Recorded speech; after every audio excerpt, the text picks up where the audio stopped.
The Democrats in the race for New York City mayor will face off in their final debate tomorrow before this month's primary. Political reporter Marcia Kramer helps break down what to watch for and what the crowded field of candidates needs to accomplish to pull ahead. The next debate is coming up. I want to know what you think our viewers can expect from the candidates as they clash for the second and last time before the primary. I think the gloves are off. I think Governor Cuomo is going to come in hard, and he understands that the days of just sitting back in the Rose Garden strategy are over. He has to come out hard against Assemblyman Mamdani, and it happens now. It's now or never. If he doesn't hit him hard on his inexperience, on some of his socialist positions, on his involvement with the Democratic Socialists of America, and his anti-Semitic views, well, what is seen as anti-Semitic views by some, he is going to be in potential trouble. So he understands this is it. Obi, what are we going to expect? I think we're going to expect a slight change right now. I think you're going to see Adrienne Adams come out a lot more, a lot louder, a lot earlier, and really get a lot more attention, because it took about 20 minutes last debate for her to be brought in. I think you're going to see more attacks on Eric Adams, too.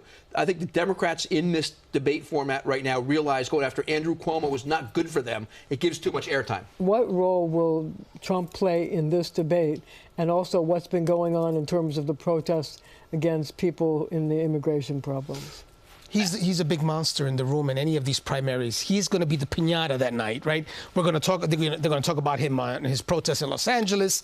How are you going to go up against Donald Trump as he cuts from our New York City budget? Those are all going to be part. Will people actually vote based on how they feel somebody's going to be strong against Trump?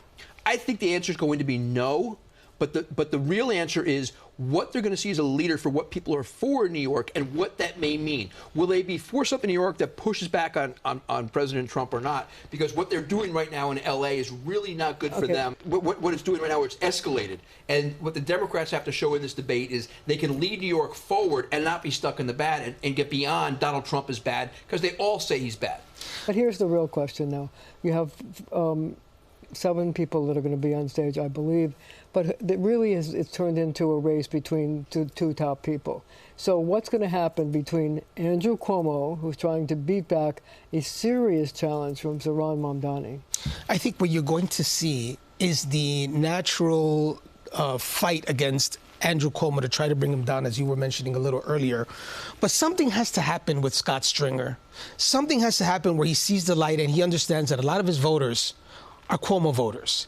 And similar to what Senator Ramos did in endorsing former Governor Cuomo, there may be an opportunity here for something very similar to happen. What role will ranked choice voting play in their thoughts in terms of this debate? A tremendous amount, because the last debate we saw the question of who will you rank number 2, and they all avoided it. I said on this couch before that Adrienne Adams should have stepped up right there and said, I'm going to help the guy that helped me raise money, because his voters are my voters, and that's Mamdani. But she didn't do it. Because she knows it's not true, Obi. It's impossible to think that. Do you think Speaker Adams' voters are Assemblyman Mamdani's voters? It couldn't be further apart. We're talking about black and Latino. We're talking about white union members. We're talking about out-of-borough homeowners. Those are not Mamdani's base. I'm sorry to interrupt, but here's the question. Several people, including AOC, have said, let's not rank Cuomo.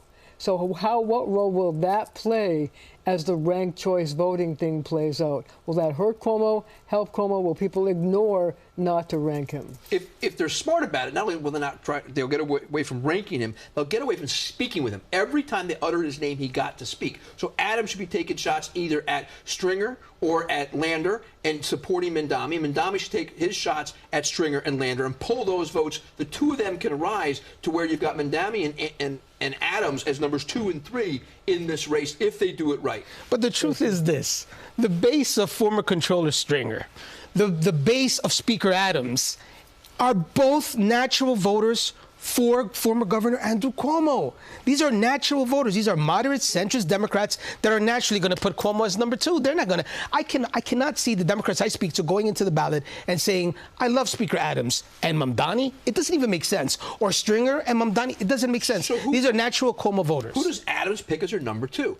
The answer is Mamdani, because he's the one that got her the campaign finance money he needed to. Her supporters in the money were all the ones that were going to be behind him for number 1. Stay with us for continuing coverage of the New York City mayoral race.